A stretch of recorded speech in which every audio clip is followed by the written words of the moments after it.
Assalamualaikum warahmatullahi wabarakatuh. Oke, kita lanjutkan pembahasan untuk materi mata kuliah studi kelayakan bisnis Islam. Jadi kali ini kita akan membahas aspek teknis dalam studi kelayakan bisnis. Jadi dalam aspek teknis ini kita akan membahas yang pertama apa yang dimaksud dengan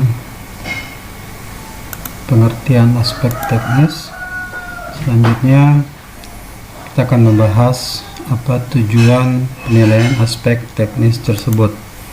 Yang ketiga, pertimbangan-pertimbangan apa yang diperlukan sebuah perusahaan untuk penentuan lokasi usaha. Jadi penentuan lokasi usaha ini bisa berupa penentuan lokasi pabrik, penentuan gudang, penentuan kantor cabang, dan yang lain. Berikutnya dalam aspek teknis kita akan membahas pertimbangan penentuan lokasi pabrik. Jadi pabrik itu sebaiknya didirikan di mana, ya, apakah dekat dengan bahan baku, dekat dengan tenaga kerja, atau dekat dengan pasar atau konsumen.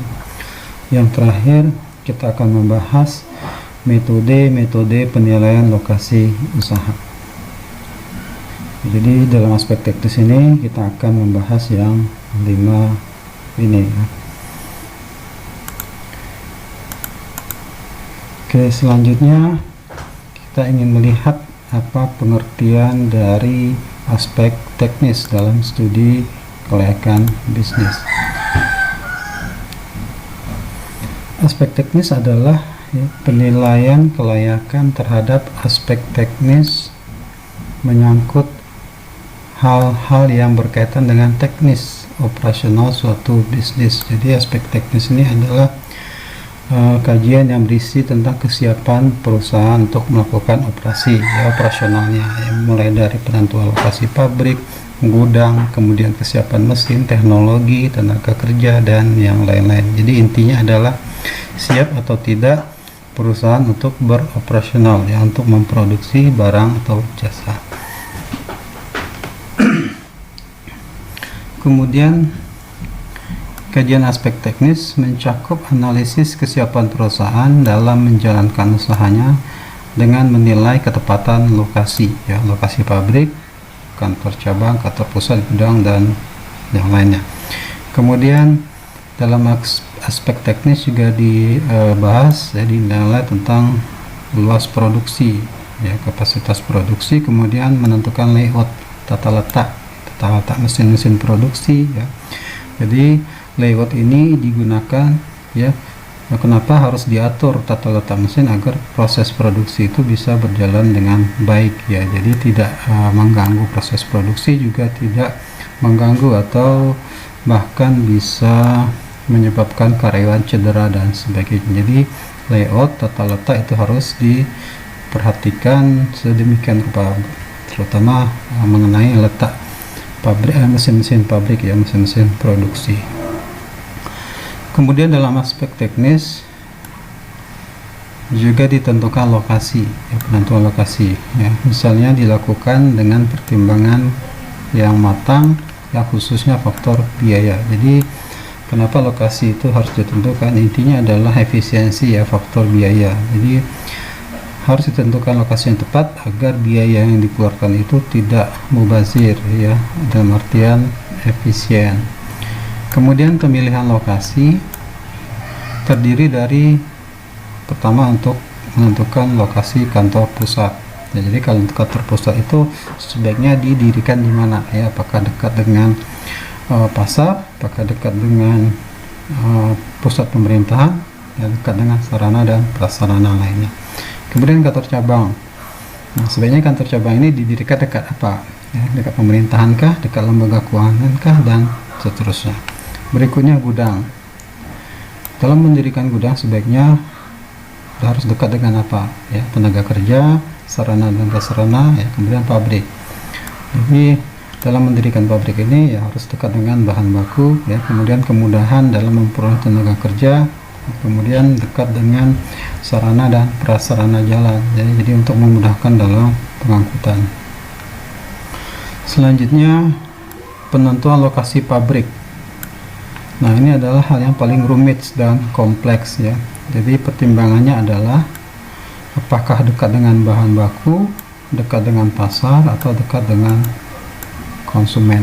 Jadi ini ada 3 ya pertimbangan di dalam menentukan lokasi pabrik. Yang pertama, apakah dekat dengan bahan baku, kemudian dekat dengan pasar atau konsumen, dan dekat dengan dekat dengan konsumen ya. Jadi kenapa harus dekat dengan bahan baku? Ya agar memudahkan dalam memperoleh bahan baku ya. Jadi kalau bahan bakunya jauh maka akan mengganggu proses produksi.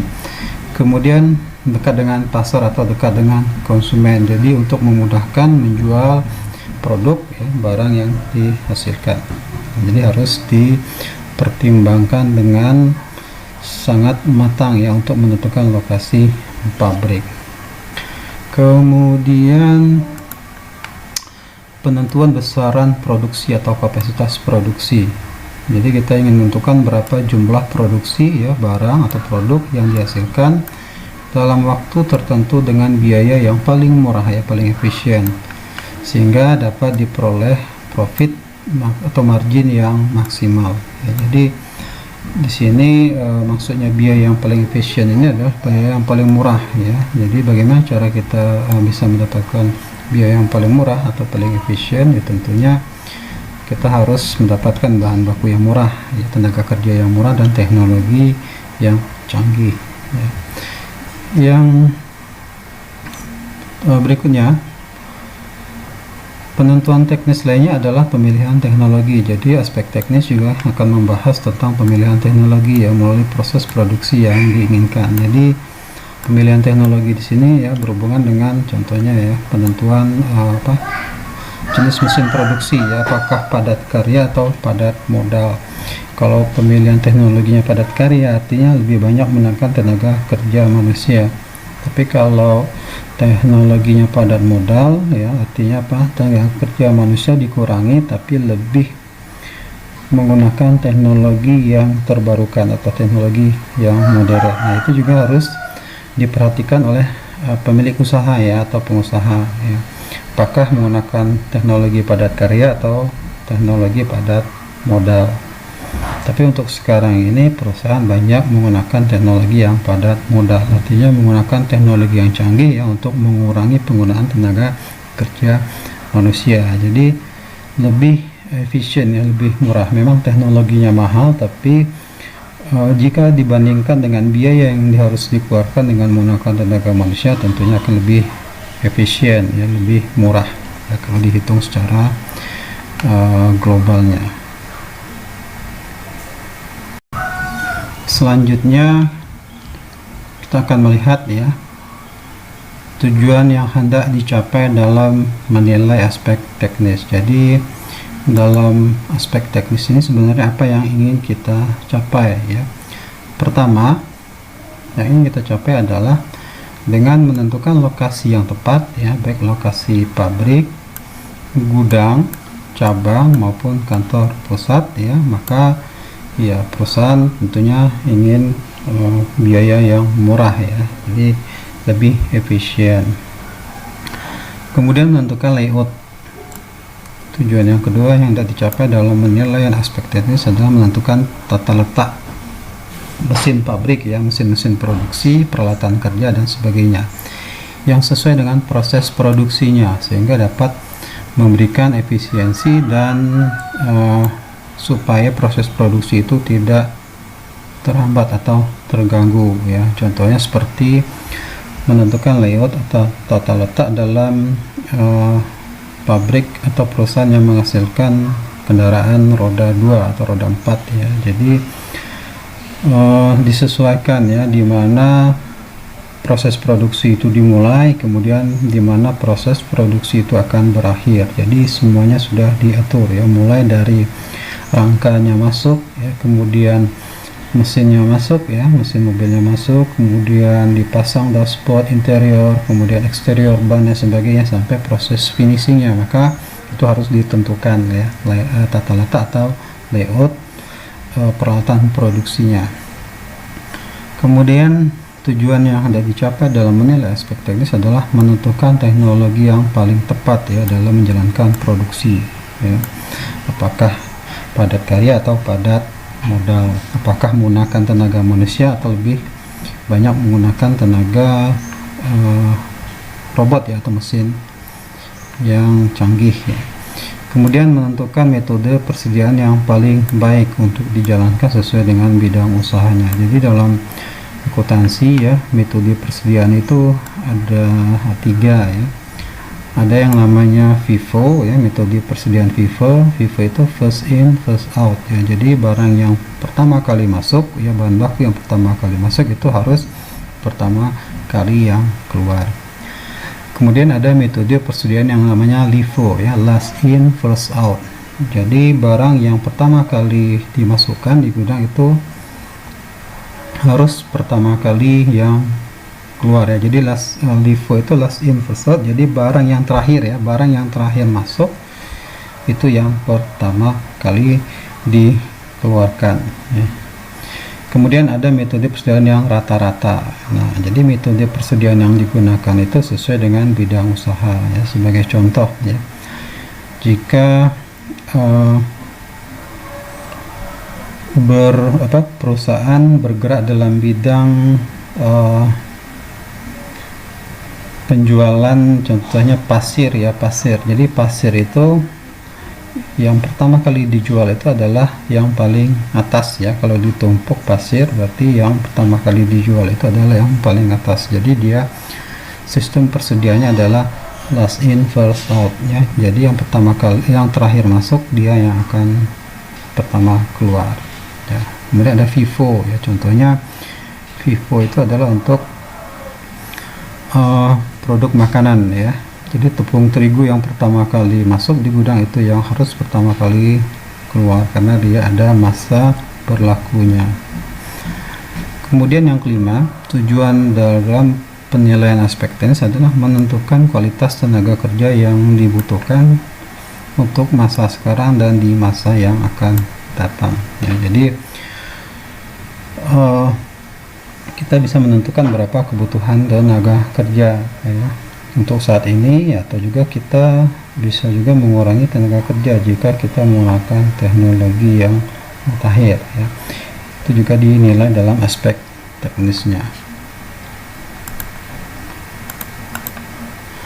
Oke, selanjutnya dalam penentuan lokasi usaha ya, pertimbangan-pertimbangan apa saja yang harus diperhatikan ya.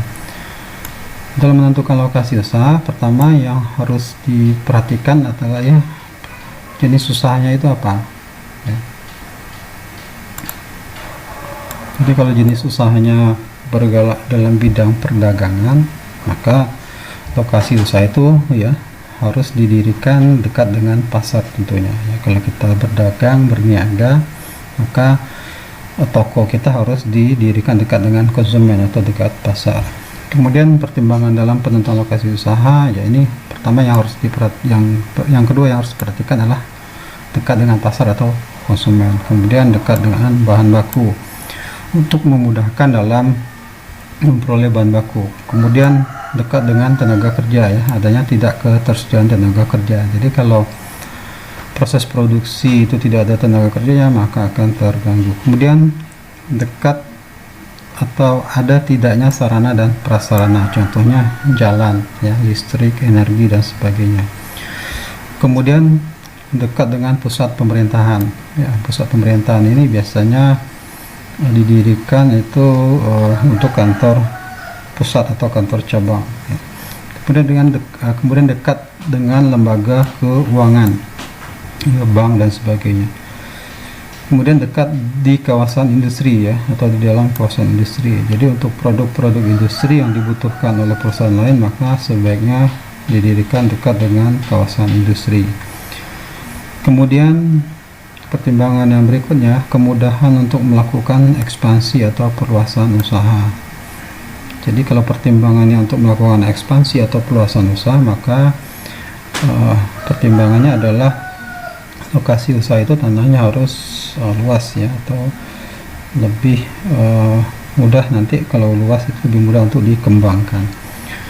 Berikutnya yang harus diperhatikan adalah kondisi adat istiadat, budaya, sikap masyarakat di mana lokasi akan didirikan ya. Jadi kalau masyarakatnya masih tertutup ya, maka kita akan sulit ya untuk mendirikan usaha atau pabrik di sekitar masyarakat yang masih tertutup, karena mereka tidak tidak menerima orang dari luar atau produk dari luar ya. Jadi untuk kebutuhan hidup biasanya mereka penuhi dari alam. Kemudian yang harus dipertimbangkan dalam penentuan lokasi usaha adalah hukum yang berlaku di wilayah setempat di mana akan didirikannya perusahaan atau lokasi usaha. Nah, ini harus juga diperhatikan hukum setempat hukum yang berlaku di wilayah setempat. Contohnya di wilayah Aceh ya, situ berlaku hukum Islam, maka kita juga harus memperhatikan hukumnya. Jadi ya, adat istiadat ya, kemudian hukum kebiasaannya itu biasanya mereka bersumber dari syariah Islam, maka itu juga harus menjadi pertimbangan. Berikutnya pertimbangan penentuan lokasi pabrik. Jadi apa yang harus kita pertimbangkan ya untuk mendirikan atau menentukan lokasi pabrik? Ada dua faktor yang menjadi pertimbangan dalam penentuan lokasi pabrik ya. Pertama ada yang namanya faktor primer atau faktor utama, yang kedua ada faktor sekunder. Sekarang kita lihat faktor utama atau faktor primer dalam menentukan lokasi pabrik. Jadi pertama, pabrik itu didirikan dekat dengan pasar ya. Dekat dengan pasar, dekat dengan konsumen maksudnya. Jadi memudahkan dalam menjual barang yang dihasilkan. Kemudian pabrik itu didirikan harus dekat dengan bahan baku ya, untuk memudahkan memperoleh bahan baku. Contohnya seperti PT Lontar Papirus ya, Pulp and Paper Industry yang di kawasan tebing tinggi ya, Tunggal Hulu, itu didirikan dekat dengan bahan baku berupa kayu-kayu akasia ya, jadi untuk memudahkan dalam mendapatkan bahan baku. Kemudian pabrik itu harus didirikan ya dekat dengan tenaga kerja ya, ada tidaknya ketersediaan tenaga kerja baik dalam jumlah maupun kualifikasi yang diinginkan. Kemudian pabrik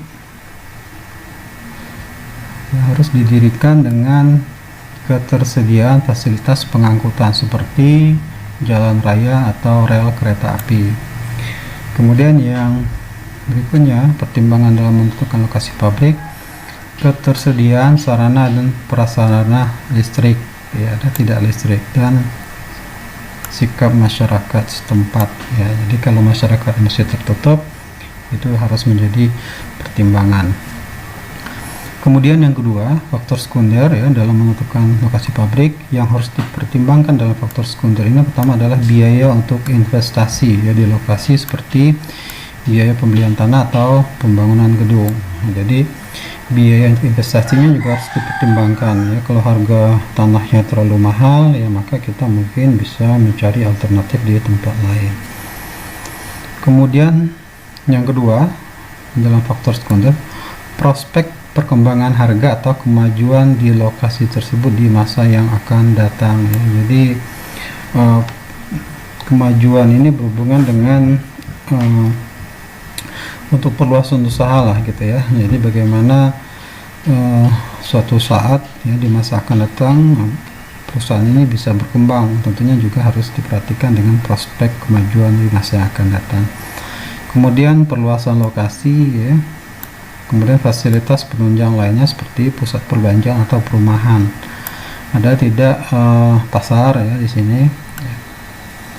Kemudian iklim dan tanah ya, iklimnya, cuaca, kemudian keadaan tanahnya bagaimana, apakah rawan longsor dan seterusnya.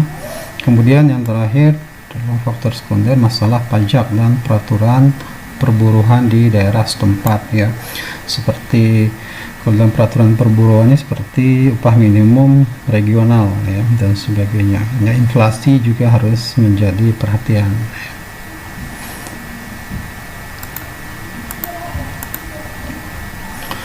Berikutnya, penentuan lokasi kantor pusat dan gudang. Nah, jadi dalam mendirikan kantor pusat atau gudang, maka yang harus dipertimbangkan pertama adalah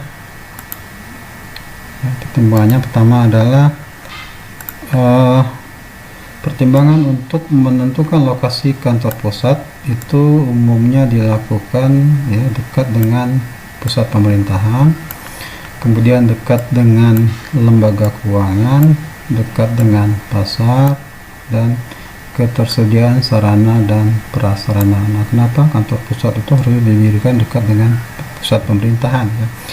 Ini berhubungan dengan perizinan ya, kemudian laporan pajak, laporan perburuhan dan ketenagakerjaan, maka harus dekat dengan pusat pemerintahan. Kemudian kenapa kantor pusat harus dekat dengan lembaga keuangan ya, contohnya untuk pembayaran pajak ya atau penarikan uang. Kemudian dekat dengan pasar ya, dekat dengan konsumen ya, dekat dengan pasar modal dan seterusnya. Kemudian tersedianya sarana dan prasarana seperti jalan dan sebagainya.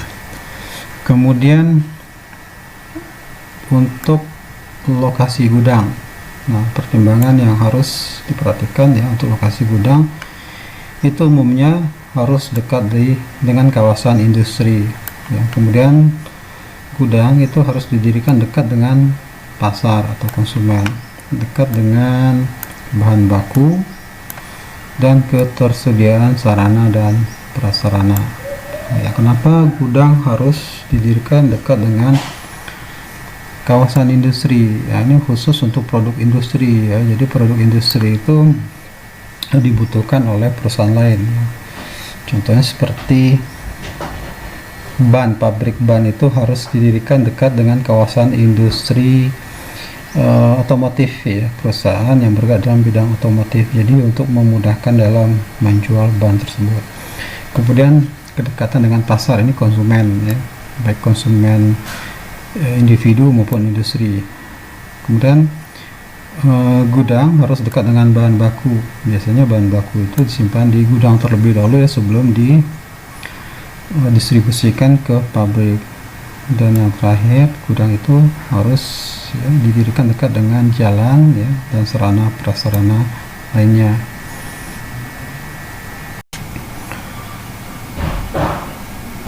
Selanjutnya, apa keuntungan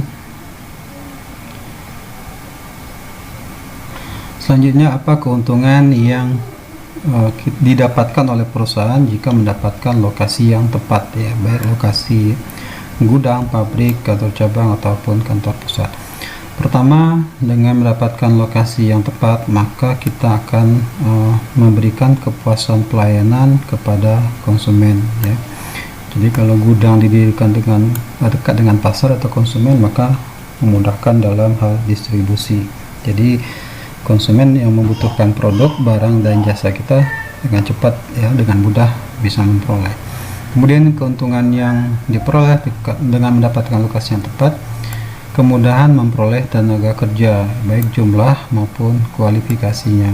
Nah, yang ketiga, keuntungannya adalah kemudahan memperoleh bahan baku ya, baik bahan baku utama maupun bahan penolong secara terus-menerus. Nah, jadi kalau proses produksi itu bahan bakunya harus tersedia setiap saat atau setiap waktu ya, agar proses produksi tidak terhenti.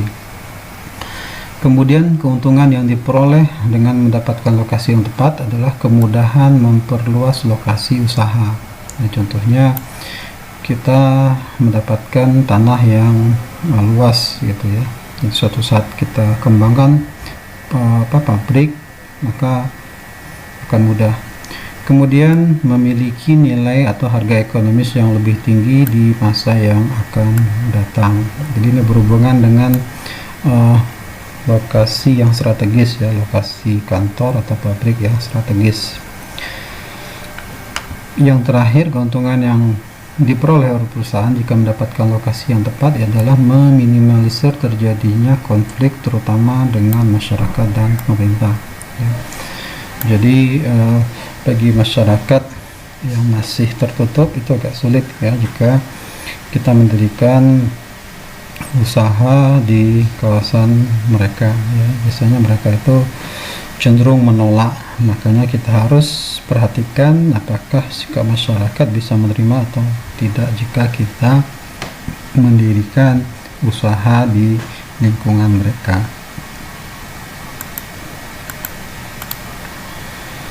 Oke, berikutnya adalah metode ya, metode penilaian lokasi usaha. Ya, ada 3 metode dalam menilai lokasi usaha. Pertama, dalam menilai lokasi usaha itu ada yang namanya metode penilaian hasil atau value method. Jadi dalam metode penilaian hasil atau value method ya, faktor yang menjadi pertimbangan adalah pertama ya, pasar ya, atau konsumen ya, apakah dekat dengan pasar atau dekat konsumen, kemudian dekat dengan bahan baku ya, kemudian dalam memperoleh bahan baku, selanjutnya sarana transportasi, kemudian ketersediaan tenaga kerja ya, mudah atau tidak kita memperoleh tenaga kerja. Jadi dalam metode penilaian hasil yang menjadi pertimbangan adalah dekat dengan pasar ya, dekat dengan bahan baku, kemudian tersedianya transportasi dan tersedianya tenaga kerja. Nah, sekarang contohnya PT ABC ya, bermaksud mendirikan pabrik tekstil, kemudian pilihan lokasinya adalah pertama di Provinsi Banten, kedua di Kota Bogor, dan terakhir di Kota Bandung. Nah, pertimbangannya adalah ya berdasarkan metode penilaian hasil atau value method. Nah, sekarang kita lihat ya tabelnya. Nah, ini tabel 1 metode penilaian hasil. Jadi tadi ada 3 alternatif kota ya, untuk mendirikan pabrik tekstil. Ada Banten, Provinsi Banten ya, Kota Bogor, dan Kota Bandung. Kemudian kebutuhan atau pertimbangannya adalah pertama dekat dengan pasar, dekat dengan konsumen, kemudian dekat dengan bahan baku, tersedianya sarana transportasi, dan tersedianya tenaga kerja. Berikutnya adalah lain-lain ya. Lainnya contohnya mungkin ya dekat dengan lembaga keuangan. Nah, di sini ada kolom nilai lokasi yang ideal. Nah, untuk dekat dengan pasar itu nilai idealnya adalah 40, kemudian dekat dengan bahan baku nilai idealnya 30 ya, tersedianya sarana transportasi itu 15 ya, kemudian tersedianya tenaga kerja nilai idealnya 10, dan kebutuhan lainnya nilainya 5. Jadi kalau ditotalkan itu ada 100. Nah, sekarang kita lihat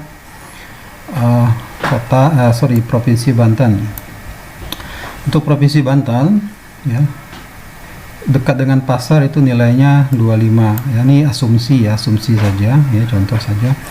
Kemudian dekat dengan bahan baku kalau dinilai itu 20, kemudian sarana transportasi nilainya 7, ketersediaan tenaga kerja nilainya 10, dan yang lainnya nilainya 4. Jadi kalau dikalkulasikan, ditotalkan itu ada 66. Kemudian Kota Bogor ya, dekat dengan pasar konsumen nilainya 35 ya, mungkin Kota Bogor anggaplah padat penduduknya, mungkin begitu ya. Kemudian dekat dengan bahan baku nilainya 25, kemudian dekat dengan sarana transportasi nilainya 13 ya. Mungkin Kota Bogor lebih tersedia komuter lain ya, kemudian ada KRL dan sebagainya. Kemudian dekat dengan tenaga kerja itu nilainya 9 ya, ini asumsi saja. Kemudian dekat dengan sarana lainnya itu ada 5, jadi kalau ditotal itu ada 87. Kemudian terakhir pilihannya adalah Kota Bandung ya. Kebutuhannya dekat dengan pasar itu nilainya 20 ya, tersedianya bahan baku atau dekat dengan bahan baku nilainya 15, selanjutnya tersedianya transportasi itu nilainya 8, tersedianya tenaga kerja nilainya 11 ya. Kemudian yang lainnya ada 4. Jadi kalau dikalkulasikan, ditotalkan Maka yang paling tinggi nilainya adalah Kota Bogor ya, maka diputuskan didirikan pabrik tekstil di Kota Bogor karena nilainya tinggi ya, di sini 87 dibandingkan dengan Provinsi Banten 66 dan Kota Bandung 58. Jadi kenapa dipilih Kota Bogor? Nilainya tinggi, kemudian di sini contoh ya, dia dekat dengan pasar, kemudian bahan bakunya relatif mudah diperoleh, kemudian sarana transportasinya lebih bervariasi, kemudian tenaga kerjanya juga cukup lah ya, karena kebutuhannya adalah 10 di sini. Kemudian sarana lainnya ada 5, maka dipilih Kota Bogor untuk mendirikan pabrik tekstil.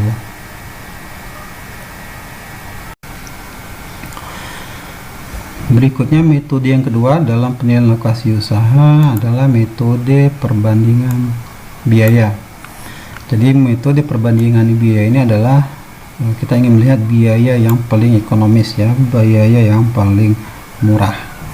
Nah, sekarang dalam metode perbandingan biaya, faktor-faktor yang menjadi pertimbangan adalah pertama bahan baku ya. Jadi biaya yang dikeluarkan untuk memperoleh bahan baku itu lebih murah ya. Kemudian biaya untuk pembelian bahan bakar dan listriknya lebih murah ya. Kemudian biaya operasional lainnya murah ya, kemudian biaya umum dan biaya lainnya juga murah ya. Nah, sekarang kita contohkan ya pada tabel 2 dalam menghitung atau menilai lokasi usaha berdasarkan metode perbandingan biaya.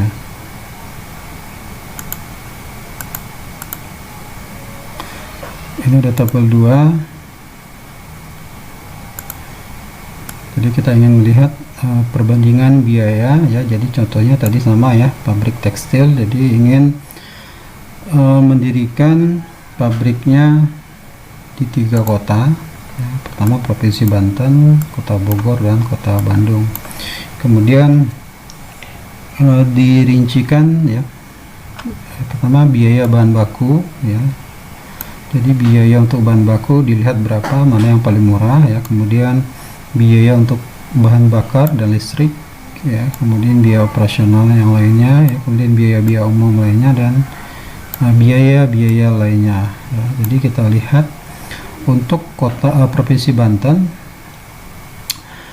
setelah dikalkulasikan, ini asumsi juga, setelah dihitung-hitung maka kebutuhan biaya bahan bakunya adalah 150, kemudian biaya bahan bakar dan listrik 40, biaya operasional 60, biaya umum 70, dan biaya lainnya adalah 10, maka dijumlahkan 330.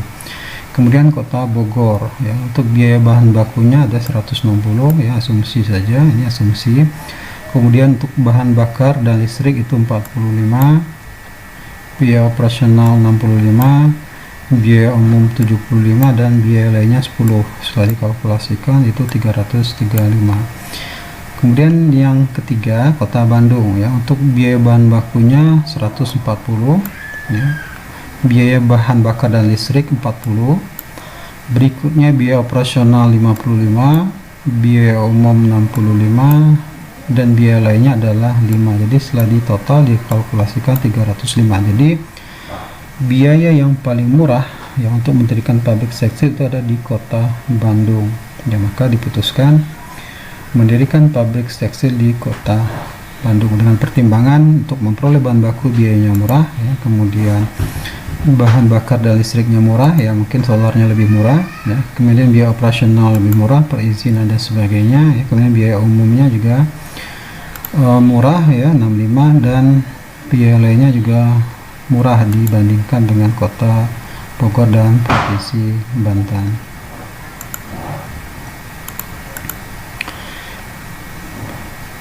Yang ketiga metode dalam penilaian lokasi usaha ada namanya metode analisis ekonomi atau economic analysis method. Jadi faktor yang menjadi pertimbangan dalam metode analisis ekonomi ini adalah biaya sewa ya, biaya tenaga kerja, biaya angkut, biaya transportasi, biaya bahan bakar dan listrik ya, kemudian pajak, berikutnya perumahan, ya, sikap masyarakat dan lainnya.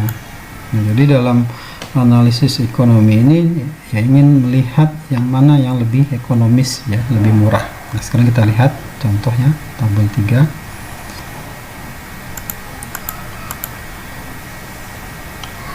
Oke, ini ada tabel 3, ya, kita ingin melihat metode penilaian, ya, dan analisis ekonomi, ya. Yang menjadi bahan pertimbangan adalah pertama biaya sewa, kemudian biaya tenaga kerja, biaya angkut, biaya bahan bakar dan listrik, kemudian pajak. Selanjutnya adalah biaya perumahan, ya, biaya sewa rumah, ini in the cost mungkin, ya. Kemudian sikap masyarakat setempat. Nah, sekarang pilihannya ada Provinsi Banten sama seperti tadi, ya, Kota Bogor dan Kota Bandung. Oke, sekarang kita lihat untuk Provinsi Banten. Untuk Provinsi Banten, biaya sewanya itu 200.000, biaya tenaga kerja 900.000, ini asumsi saja angka-angka ini. Kemudian biaya angkutnya 300.000, kemudian biaya bahan bakar dan listrik 180.000, kemudian pajaknya 50.000, kalkulasi totalnya 1.630.000. Kemudian perumahannya baik, ya, maksudnya tersedia kos-kosan, ya, in the cost, kemudian sikap masyarakatnya juga cukup menerima, ya, terbuka.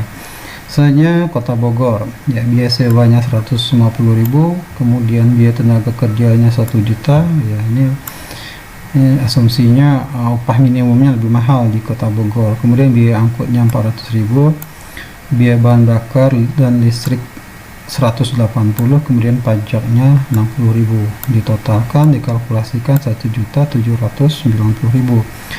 Kemudian tersedianya perumahan, ya, kos-kosan itu cukup, kemudian sikap masyarakatnya sedang, ya. Yang terakhir Kota Bandung, ya, biaya sewa 175.000, ya, sewa gedung, sewa tanah dan sebagainya, ya. Kemudian biaya tenaga kerjanya 450, ya, diasumsikan upah minimumnya lebih murah dibandingkan dengan Kota Bogor. Kemudian biaya angkutnya 350.000, biaya bahan bakar dan listriknya 180, kemudian pajaknya 50.000, dikalkulasikan totalnya adalah 1.605.000. Kemudian perumahannya baik, ya, tersedia kos-kosan dan sikap masyarakatnya juga terbuka baik. Maka dari 3 pilihan ini, ya, Banten, Provinsi Banten, Bogor dan Kota Bandung, maka yang paling ekonomis, yang paling murah adalah Kota Bandung dengan nilai 1.605.000. Kemudian sikap masyarakatnya juga baik, kemudian tersedia fasilitas perumahan yang mencukupi.